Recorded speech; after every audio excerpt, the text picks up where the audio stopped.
امریکہ کے اندر ایک دفعہ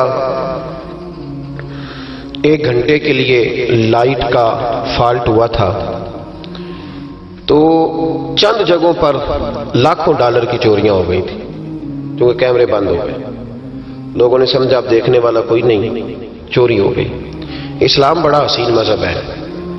اسلام کہتا ہے کہ کیمرے کی آنکھ بھی بند ہو سکتی ہے، انسان بھی سو سکتے ہیں، تو اس رب سے ڈر جا جسے نہ نیند آتی ہے نہ اونگ آتی ہے۔ ایک پکا کیمرہ تیرے اوپر فٹ ہے تو اس کا خیال کر۔ جب لوگ لوگوں سے ڈر کے نیکی کرتے ہیں تو وہ جزوی طور پر نیک ہوتے ہیں، وقتی طور پر۔ اعلیٰ حضرت فرمانے لگے نیک وہ ہوتا ہے جس کی تنہائیاں صاف ستھری ہوتی ہیں، تنہائی جس کی پاک صاف ہو۔ لوگوں کے سامنے تو سارے نیک ہوتے ہیں، میں یہاں آیا ہوں تو میں نے کپڑے بدلے ہیں، وضو کیا ہے، دستار باندھی ہے، خوشبو لگائی ہے، لیکن مزہ تو تب ہے نا کہ جب میں صبح اٹھوں فجر کی نماز کے لیے، صبح فجر کے لیے جب میں اٹھوں تو پھر بھی میں یہ دیکھوں کہ اب میں اللہ کی بارگاہ میں جانے لگا ہوں، اب مجھے پھٹا لباس پہن کے نہیں جانا چاہیے۔ اب میں کئی دوستوں سے پوچھ لیتا ہوں، ملنے آتے ہیں تو میں پوچھتا ہوں مسجد کی ٹوپی پہن کے ولیمے پہ بھی جاتے ہو، بارات کے ساتھ بھی جاتے ہو؟ وہ کہتے ہیں نہیں جی نہیں۔ تو میں کہتا ہوں جو لباس پہن کے تو شادی میں جانا پسند نہیں کرتا، مسجد میں کیسے آ گیا؟ وہ ٹروزر پہن کے جو تو منگنی میں جانا پسند نہیں کرتا، تو نے کیسے پسند کیا؟ اللہ کے سامنے کھڑا ہو گیا وہ پہن کر۔ تو نیک وہ آدمی ہوتا ہے جس کی تنہائی صاف ستھری ہوتی ہے۔ اللہ کریم نے قرآن پاک میں فرمایا ولی من خاف مقام ربہ جنتان، فرمایا جو اللہ کے سامنے کھڑا ہونے سے ڈرے گا اللہ اسے 2 جنتیں عطا کرے گا۔ بندوں کے سامنے لوگ ڈرتے ہیں، بندوں کے سامنے بڑا ہی ڈرتے ہیں، بڑا ڈرتے ہیں لوگ، برادریوں سے ڈر رہے ہیں، قبیلوں سے ڈر رہے ہیں، اپنے اپنے رسم و رواج سے ڈر رہے ہیں، کچھ بچی کے سسرال والوں سے ڈر رہے ہیں، کچھ بچے کے سسرال والوں سے ڈر رہے ہیں۔ کچھ لوگ ایسے ہیں جو ماں باپ ہو کے، ملا رومی کہتے ہیں ماں باپ ہے پر اولاد سے ڈرتے ہیں کہ بیٹا کیا کہے گا، بیٹی کیا کہے گی۔ کچھ ایسے اساتذہ ہیں جو کچھ ایسے جملے زبان سے ادا نہیں کرتے کہ شاگرد کہیں کہیں گے کہ استاد کیا کر رہا ہے، اور کچھ ایسے پیر بھی ہیں جو مریدوں سے ڈرتے ہیں کہ کہیں بگڑ گئے تو پھر آستانہ کیسے چلے گا۔ ڈر رہی ہے دنیا، ڈر رہی ہے، سب سے ڈرتے ہیں۔ سن لو میرے نبی پاک علیہ السلام نے فرمایا، یہ مصطفیٰ کریم کے جملے ہیں، یہ حضور کے لفظ ہیں، یہ محبوب نے ہمیں مفہوم سمجھایا ہے، اس کو سمجھ لو۔ حضور علیہ السلام نے فرمایا جو اللہ سے نہیں نہ ڈرے گا پھر وہ ہر ایک سے ڈرے گا۔ تو نہ ڈر اللہ سے، پھر تو ڈرتا تو جتنا مرضی بڑا کوٹ پہن لے، تو جتنی مرضی بڑی گاڑی میں گھوم، تو جتنی مرضی اونچی سیٹ رکھ کے، اونچی کرسی رکھ کے کوٹھی بنا لے، لیکن اگر تو اللہ سے نہیں ڈرتا تو پھر تو ہر بندے سے ڈرے گا۔ تو روب ڈال لے تھوڑی دیر کے لیے، غریب آدمی دبک جائے گا، پیچھے ہٹ جائے گا، لیکن میرے رسول پاک علیہ السلام نے فرمایا جو اللہ سے نہیں ڈرے گا وہ ہر ایک سے ڈرے گا، اور فرمایا جو رب سے ڈر جائے گا اللہ ساری مخلوق کا خوف اس کے دل سے نکال دے گا، پھر ختم ہو گیا، پھر کسی سے نہیں ڈرے گا۔ لیکن جب تک اللہ سے نہیں ڈر، ہم سہمے لوگ ہیں، ہم ڈرے لوگ ہیں، ہم سارا دن ڈر کے گزارتے ہیں۔ اگر ہمیں لوگوں کا ڈر نہ ہو، ہم تو سویرے اٹھ کے ٹوتھ پیسٹ نہ کریں، مسواک نہ کریں، ہم تو ڈرتے ہیں کہ لوگ کہیں گے دیکھو اس کے منہ سے بدبو آ رہی۔ ہم ڈر کے سارے کام کرتے ہیں۔ کسی کی شادی میں اس لیے جاتے ہیں کہ برادری ناراض ہو جائے گی کہ خود ہم اس کے ہاں گئے تھے تو یہ آیا کیوں نہیں۔ ہم تو بھائی تعزیت کرتے ہیں لوگوں سے ڈر کے۔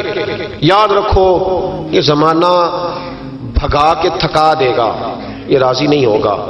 آپ بھاگتے رہیں، لوگ دیواروں تک، قبروں کی دیواروں تک چلے گئے، پر یہ دنیا کی محبت اس طرح کی ہے جس طرح بھیڑوں کی محبت ہوتی ہے۔ اس طرح والی بھیڑوں کو گھیر کے لاؤ تو ادھر والی نکل جاتی ہیں، ادھر والی کو گھیر کے لاؤ تو ادھر والی۔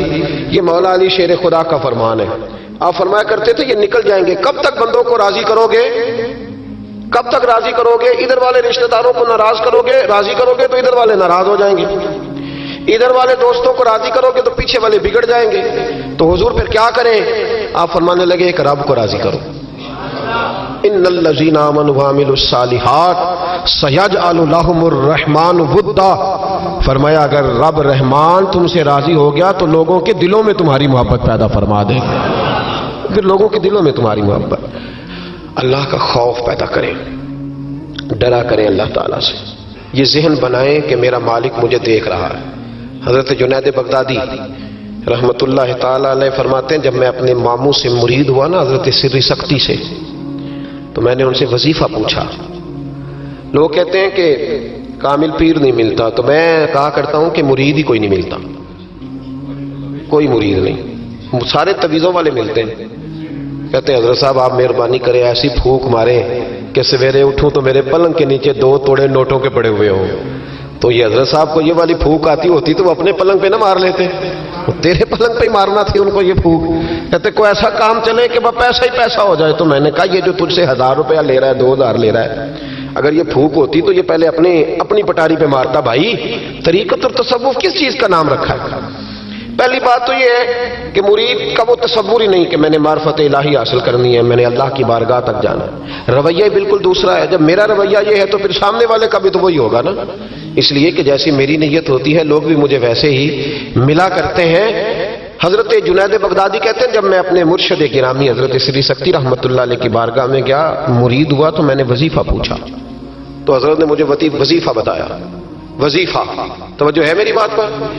وظیفہ بتایا. میں نے کہا حضور کیا وظیفہ ہے؟ کہنے لگے تو نے اس بات کا تصور جمانا ہے, ہونٹوں سے رٹا نہیں لگانا, تو نے تصور جمانا ہے. کیا تو نے تصور جمانا ہے کہ اللہ میرے ساتھ ہے اور اللہ مجھے دیکھ رہا ہے, اللہ میرے ساتھ ہے اور اللہ مجھے, یہ رٹا نہیں لگانا لفظوں کے ساتھ, اس کا تصور جما. اللہ میرے ساتھ ہے اور اللہ مجھے, اس پر غور کر, اس کا رٹا لگا.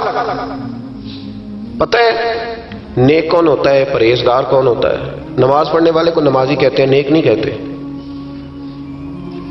حج کرنے والے کو شریعت نے اسے حاجی کہا ہے, پرہیزگار نہیں کہا. زکوٰۃ دینے والا, صدقہ دینے والا سخی ہے, پرہیزگار کس کو کہتے ہیں؟ متقی کس کو کہتے ہیں؟ جو گناہ سے بچتا ہے, جو اللہ سے ڈرتا ہے, جو محتاط زندگی گزارتا ہے, جو بے تکے جملے نہیں بولتا, جو بے تکی سوچے نہیں سوچتا, جو فضول سوالات نہیں کرتا, جو مبہم زندگی نہیں گزارتا, جو اپنے وقت کو ضائع نہیں کرتا, جو کبھی بھی اس رستے پہ نہیں پڑتا جس رستے پہ اسے کوئی کام نہ ہو, جو بڑھ کے آگے اپنا آپ دکھاتا نہیں, جو ہر روز بھاگ کے اس طرف نہیں ہوتا کہ کوئی مجھے بھی جاننے لگ جائے, کوئی مجھے بھی سمجھنے لگ جائے, وہ متقی نہیں. متقی تو وہ ہے جو گناہ سے بچے, اللہ سے ڈرے.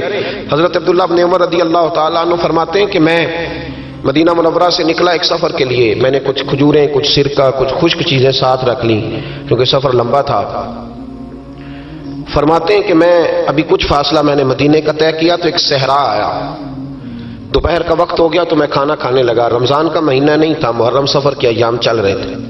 میری باتیں سمجھ تو آ رہی ہے نا آپ حضرات کو؟ سب کو آ رہی ہے؟ اللہ آپ کو جزا عطا فرمائے. کہتے ہیں میں دوپہر کے کھانے کے لیے وہاں رکا, میں نے وہ کھجوریں نکالی, سرکہ نکالا, کھانے لگا تو ایک چرواہا بکریاں چراتا آ گیا. وہ نوجوان تھا, اس کے چہرے پر میں نے بڑی روشنی دیکھی. غریب آدمی تھا, بکریاں چراتا تھا. ہم لوگ بھی جب کھانا کھانے بیٹھتے ہیں تو کوئی آ جاتا ہے تو اس کو دعوت دیتے ہیں, بھئی آ جا تو بھی کھانا کھا لے. کہتے ہیں میں نے اسے کہا کہ میاں آ جا روٹی کھا لو. کہنے لگا نہیں اللہ آپ کو جزا دے, میرا دل چاہتا تھا کہ کوئی میرے ساتھ کھا لے. اللہ کے بندوں کی خواہش ہوتی ہے نا کوئی مہمان مل جائے. فرماتے ہیں میں نے دوبارہ کہا بھئی آ جاؤ کھا لو. کہنے لگا نہیں حضور اللہ آپ کو جزا دے. میں نے دوبارہ تیسری دفعہ اصرار کیا, میاں تھوڑی سی کھا لے. کہنے لگا حضور اصرار نہ کریں, میں نے روزہ رکھا ہوا ہے. آج مزدور جو ہے نا ان سب نے رٹا لگا کے یہ سبق یاد کیا ہے کہ میں چونکہ محنت کرتا ہوں تو میں نہ بھی رکھوں تو خیر ہے. رمضان کے روزے بھی مزدور چھوڑ دیتے ہیں. اللہ کسی شخص پر وہ بوجھ نہیں ڈالتا جو وہ اٹھا نہ سکے. رب بندوں سے پیار کرتے, اسے پتا تھا انہوں نے مزدوریاں کرنی ہیں. مزدور روزہ رکھ کے دیکھے, وہ دیکھے اسے کچھ بھی نہیں ہوگا. حضور نے تو کہا صوم تصحو, تم روزہ رکھو اللہ تمہاری صحت میں اضافہ کر دے گا, یہ تو تندرستی والا کام ہے. کہنے لگا حضور روزہ رکھا ہوا ہے. حضرت عبداللہ ابن عمر رضی اللہ تعالیٰ عنہ کہتے ہیں میرے دل میں خیال آیا پتہ کروں کہ صرف روزے دار ہے کہ نیک بھی ہے, صرف روزے دار ہے کہ نیک بھی ہے, صرف نمازی ہے کہ نیک بھی ہے, صرف حاجی ہے کہ اللہ سے بھی ڈرتا ہے. ذرا دیکھوں تو صحیح, آزماؤں. آپ فرماتے میں اٹھ کے قریب گیا, کھانا میں نے کھا لیا تو بکریاں تھیں اس کے پاس, 300-400 بکری چرا رہا تھا. تو ایک بکری کی پشت پہ میں نے ہاتھ پھیرا, میں نے کہا بیچو گے بکری؟ کہنے لگا حضور میں چرواہا ہوں, دیہاڑی پہ کام کرتا ہوں, مزدوری لیتا ہوں, ان کا مالک تو کوئی اور ہے. تو آپ فرماتے ہیں میں تو پہلے دیکھنا چاہتا تھا کہ نیک بھی ہے کہ نہیں. تو میں نے اس سے کہا کہ بکریوں کے مالک سے کہہ دینا ایک بکری بھیڑیا لے گیا ہے, کہہ دینا مالک سے. تو آپ فرماتے ہیں جب میں نے اسے دیکھا نا تو غریب تھا, پھٹے ہوئے کپڑے تھے. دامان توکل کی یہ خوبی ہے کہ اس پر پیبند لگے ہوتے ہیں پر دھبے نہیں ہوتے. آپ فرماتے ہیں کہ میں نے کہا کہ کہنا کہ بھیڑیا لے گیا تھا. فرماتے ہیں کہ اس کا میں نے چہرہ دیکھا تو داڑھی پر ریت پڑی ہوئی تھی, سر پہ ریت تھی, کپڑے پرانے تھے, مکان بھی کچا ہوگا, لیکن اس کے نظریات اتنے پختہ, باتوں میں اتنا اثر. فرماتے اس نے غور سے میرا چہرہ دیکھا اور پھر اس نے بکریوں کو چھڑی ماری اور بکریاں چلنے لگیں. وہ میں نے کہا میرے سوال کا جواب نہیں دیا. تو کہنے لگا حضور میں بکریوں کے مالک کو تو کہہ دوں گا بھیڑیا لے گیا ہے, اور جب کائنات کا مالک پوچھے گا تو پھر کیا جواب دوں گا؟ جب عرش کا مالک پوچھے گا تو پھر کیا جواب دوں گا؟ اللہ بھی تو پوچھے گا نا, تو اللہ کو کیا بتاؤں گا؟ حضرت عبداللہ ابن عمر رضی اللہ, ایک تقریر ہوتی ہے, میں لچے دار خطاب کروں گا, میں بڑا زبردست اثر ڈالوں گا. آپ او بھائی زیادہ انقلاب تو عمل سے آتا ہے, زیادہ انقلاب تو عمل سے آتا ہے, زیادہ تو 2 منٹ میں لوگ انقلاب. حضرت عبداللہ ابن عمر کہتے ہیں اس نے کوئی تقریر نہیں کری, تقریر بھی اثر کرتی ہے, اس کا بھی فائدہ ہوتا ہے, یہ بھی دل صاف کر جاتی ہے, اس میں شک نہیں, لیکن جو عمل کے ساتھ تاثیر ہوتی ہے اس کا تو حسن ہی نرالا ہے. بات جو دل سے نکلتی ہے اثر رکھتی, پر نہیں طاقت پرواز مگر رکھتی ہے. تو کہتے وہ ایک جملہ اس نے کہا کہ اللہ پوچھے گا تو کیا جواب دوں گا؟ تو آپ فرماتے میں کانپنے لگا. حضرت عبداللہ ابن عمر, اور یہ وہ شخص ہے جن کو نبی پاک نے کہا راجل صالح. عبداللہ بن عمر نیک آدمی ہے, حضور نے کہا نیک آدمی ہے. حضرت عبداللہ ابن عمر کہتے میرے وجود کے رونگٹے کھڑے ہو گئے. میں سفر پر نہیں گیا بلکہ میں وہیں سے واپس ہو لیا, اور میں سیدھا اس شخص کے میں نے مالک کا پتہ کیا کس کی بکریاں چراتا ہے. فرماتے میں نے معلومات کر کے پہلے وہ غلام خریدا, پھر وہ 400 کے لگ بھگ بکریاں خریدیں, پھر میں نے اسے بلا کے وہ بکریاں تحفے میں دیں. تو مجھے کہنے لگا یہ کیا ہے؟ تو میں نے کہا تو نے قرآن نہیں پڑھا؟ اللہ سورہ طلاق میں فرماتا ہے کہ تم مجھ سے ڈر جاؤ, میں ہر مشکل سے نکلنے کا تمہیں رستہ دے دوں گا. وَيَرْزُقْهُ مِنْ حَيْثُ لَا يَحْتَسِبُ, اور تمہیں وہاں سے روزی دوں گا جہاں سے تمہارا کبھی گمان بھی نہیں گیا ہوگا. فرمایا تو چونکہ اللہ سے ڈرتا تھا تو یہ رب کریم نے تجھے روزی عطا فرمائی ہے, یہ بکریاں اب تیری ہیں. بھائی خدا را اللہ سے ڈرنا سیکھیں, رب کریم کا خوف پیدا کریں. آپ یقین کریں میں پولیس کی بات نہیں کرتا, MNA کی MPA کی بات نہیں کرتا, لیکن غریب بھی جب اپنی بہو کو تانا دینے پہ آتا ہے تو حوصلہ نہیں کرتا, ایک آدھ بات پہ صبر نہیں کرتا. غریب کے ہاتھ میں بھی جب ڈنڈا آتا ہے اور کسی غریب سے جب وہ جھگڑا کرتا ہے تو وہ بھی پھاڑ دیتا ہے سر اور توڑ دیتا ہے ہڈیاں. ہم بڑے سخت ہوتے ہیں. ذرا تھوڑی دیر سائلنٹ کر دے موبائل, اللہ آپ کو زیادہ عطا فرمائے. سنیں میرے عزیز, خوف خدا پیدا کریں, لفظوں پہ پابندی لگانا سیکھیں, ایسے جملے زبان سے ادا نہ کریں جو سامنے والے کو ساری رات سونے ہی نہ دیں, ایسی باتیں نہ کریں جو اتنی تکلیف کا سبب بن جائیں کہ پھر ہمارے لیے آزمائش ہو جائے آنے والے وقت میں.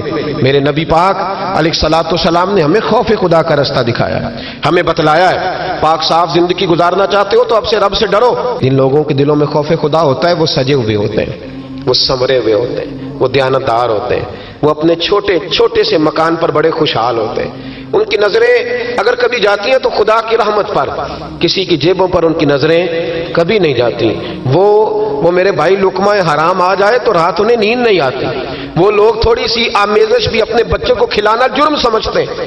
آج ہر گھر کی چیخنے کی آواز آتی ہے, ہر ایک کو ڈراؤنے خواب آتے ہیں, ہر آدمی سہما اور سمٹا ہوا رہتا ہے. ایک صاحب مجھ سے کہنے لگے پیر صاحب میرے گھر کے کونے سے چیخنے کی آواز آتی ہے, بڑے پیروں کو دکھایا ہے فرق نہیں پڑتا, آپ بھی چلیے. تو میں نے کہا یار میں تو عامل شامل نہیں ہوں, لمبا چوڑا تعویذ دھاگا مجھے تو نہیں آتا. ہاں حدیث مبارکہ میں جو وظائف بتائے گئے ہیں تمہیں بتا دیتا ہوں, اس کو پڑھ لو. کہنے لگے نہیں جی نہیں, بڑے لوگوں کو دکھایا ہے فرق نہیں پڑتا. تو میں نے کہا ہو سکتا ہے پھر جن نہ ہی ہو وہاں پہ. کہنے لگے آپ کا کیا خیال ہے؟ تو میں نے کہا اگر کسی یتیم کا مال گھر کے کسی کونے میں لگ جائے تو پھر چیخنے کی آوازیں بند نہیں ہوتی, وہ پھر ہمیشہ آتی, پھر گھر سے خوف آتا ہے. اور اگر کسی کے پیسے دبا کے آدمی رات کو سوئے پھر اسے ڈراؤنے خواب آتے ہیں, پھر اللہ اسے تنبیہ کرتا ہے. پھر وہ تعویذوں والا مسئلہ نہیں, وہ توبہ والا مسئلہ, وہ استغفار والا مسئلہ, وہ اللہ سے ڈرنے والا معاملہ ہے. رب کریم کا خوف, اللہ کا ڈر, یہ انسان کو سجائے گا, یہ سنوارے گا. ہم مسلمان ہیں. ہر دوسرا لفظ ہمارا یہ ہوتا ہے کہ ہمارا رب ہمیں دیکھ رہا ہے. ہر دوسرا لفظ یہ ہوتا ہے کہ مر جانا ہے, وقت آنے والا ہے. ہر دوسرا جملہ یہ ہوتا ہے کہ قیامت میں اللہ حساب کتاب کرے گا. تو بھئی جب ہر دوسرے فکرے پہ یہ بات بولتے ہو تو پھر بدلنا کب ہے؟ پھر سچ کب بولنا ہے، پھر دیانتداری کب کرنی ہے، اگر یہ پاک کہہ کے مر جانا ہے کنفرم ہے، پھر اس کی تیاری کب کرنی ہے، پھر اس کے لیے پروگرام کب بنانا ہے. جس آدمی نے ایک ہفتہ بعد عمرے پہ جانا ہے وہ ٹکٹ آج کرائے گا یا ابھی کرائے گا، شام کو جانا ہو تو ہفتہ پہلے کرائے گا نا. تو یہ کس طرح کا جانے والا ہے جو کہتا ہے اس وقت تیاری کروں گا جب پکا پتہ چل جائے گا کہ شام کو مر جانا ہے. اللہ کا خوف ہمیں سجائے گا، ہمیں سنوارے گا. زندگی میں بڑی بہاریں ہم نے دیکھ لی، بڑے رنگ دیکھ لیے، بڑے لوگوں کو اپنے ہاتھوں سے دفن کیا، بڑی باتیں ہمیں آتی ہیں، بڑی کہاوتیں